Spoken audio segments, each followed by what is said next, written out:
안녕하세요, 여러분. 혹시 이익은 나는데 회사는 망한다. 이런 말 들어보셨어요? 아니, 회계장부상으로는 분명히 돈을 벌고 있는데 어떻게 회사가 파산할 수 있다는 걸까요? 그 미스터리의 열쇠가 바로 현금 흐름에 있습니다. 오늘 저랑 같이 그 비밀을 한번 파헤쳐 보시죠. 여러분, 손익계산서상으로는 분명 이익을 내고 있어요. 그런데 회사가 망할 수도 있다? 이게 말이 된다고 생각하세요? 네?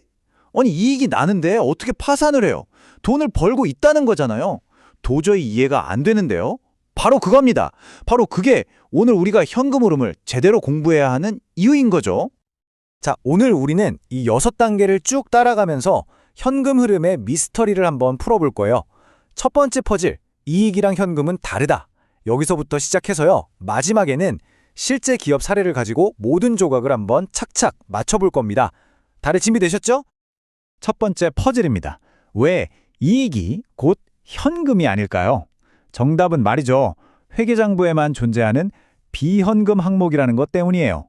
그러니까 실제로는 돈이 오가지 않았는데도 장부에는 비용이나 수익으로 기록되는 것들이 있다는 거죠.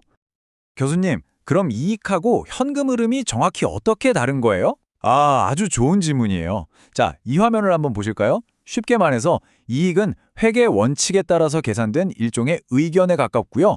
현금 흐름은 회사 통장에 실제로 들어오고 나간 돈, 즉 사실을 보여주는 거예요. 예를 들어 감가상각비처럼 비용으로 처리돼서 이익은 줄이지만 실제 주머니에서 돈이 나간 건 아니잖아요. 바로 이런 항목들이 이 둘의 차이를 만드는 핵심 요인입니다. 자, 그럼 이제부터 기업의 모든 현금 흐름을 관통하는 일종의 마스터 공식, 마스터 방정식을 살펴볼 시간입니다. 이름하여 현금 흐름 항등식이죠. 바로 이 공식이 현금 흐름의 모든 것을 설명하는 현금 흐름 항등식입니다. 어때요? 좀 복잡해 보이나요? 전혀 그렇지 않아요. 원리는 아주 간단합니다. 회사가 자산을 굴려서 벌어들인 현금은 결국 그 돈을 댄 투자자들, 즉 채권자와 주주에게 돌아간 현금과 언제나 정확히 똑같아야 한다는 뜻이에요. 네, 바로 이겁니다. 그냥 동전의 양면이라고 생각하면 아주 쉬워요. 기업이 자산을 활용해서 돈을 벌었죠. 그 돈은 결국 그 기업에 돈을 빌려준 채권자나 회사의 주인인 주주에게 흘러 들어간다는 거예요. 이 양쪽은 항상 균형이 맞아야 합니다.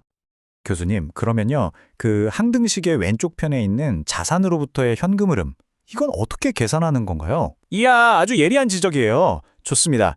이제부터 그 계산법을 딱 3단계로 나눠서 아주 자세하게 들여다보겠습니다. 자, 자산으로부터의 현금 흐름을 구하려면요, 이 3가지만 알면 됩니다. 첫째, 회사가 자기 본업으로 번 돈, 바로 영업현금 흐름. 둘째, 미래를 위해서 투자한 돈, 순자본 지출. 그리고 셋째, 단기적인 영업활동에 묶여있는 돈의 변화, 순운전자본의 변동입니다. 자, 그럼 가장 중요하고 핵심적인 첫 번째 조각, 영업 현금 흐름, 영어로는 Operating Cash Flow, 줄여서 OCF부터 시작해보죠. 여기 US 코퍼레이션이라는 회사 사례를 한번 볼게요. 영업 현금 흐름은 이 공식으로 구합니다. 세전 영업이익, 즉 EBIT에다가 감가상각비를 더하고 거기서 세금을 빼는 거죠. 화면에 보이는 것처럼 숫자를 그대로 넣어보면 694 더하기 65 그리고 빼기 131, 총 6억 2,800만 달러가 나오네요. 자, 다음은 순자본 지출입니다. 이건 뭐냐면요, 회사가 공장을 새로 짓거나 기계를 더 사들이는 것처럼 장기적인 성장을 위해서 고정자산에 돈을 얼마나 썼는지를 보여주는 항목이에요.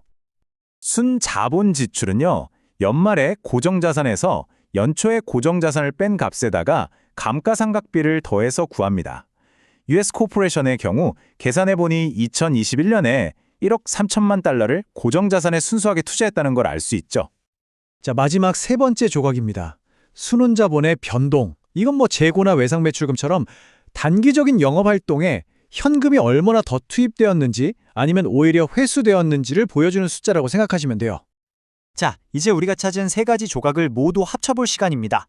영업현금 흐름에서 순자본 지출이랑 순운전자본 변동분을 빼주면 됩니다. US 코퍼레이션의 경우 628에서 130 빼고 또 391을 빼니까 최종적으로 1억 700만 달러가 남네요. 이것이 바로 우리 항등식의 왼쪽 자산으로부터의 현금 흐름의 값입니다. 아, 알겠습니다. 그럼 회사가 자산으로 번 그 1억 700만 달러는 대체 다 어디로 간 거예요?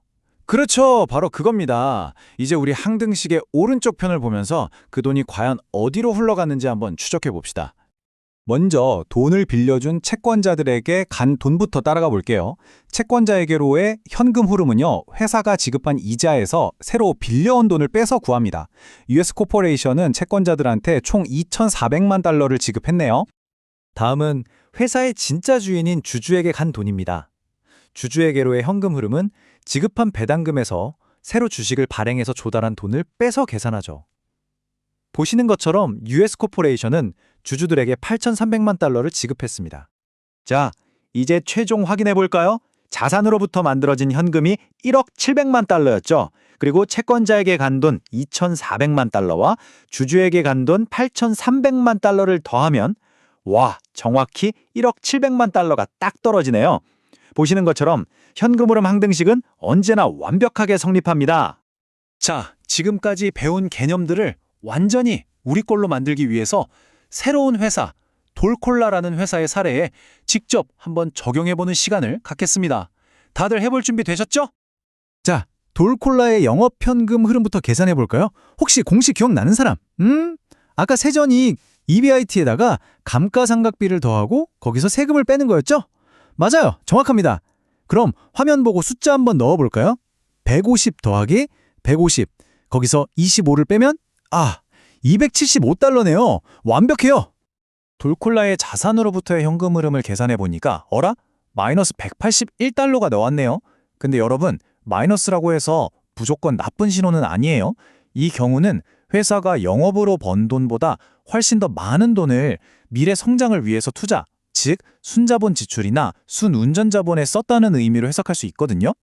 돌콜라의 경우에도 항등식은 역시나 성립합니다.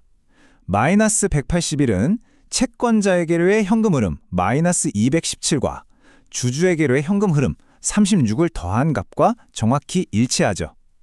여기서 채권자에게로의 현금 흐름이 마이너스라는 건요, 회사가 이자로 갚은 돈보다 더 많은 돈을 외부에서 새로 빌려왔다는 뜻입니다.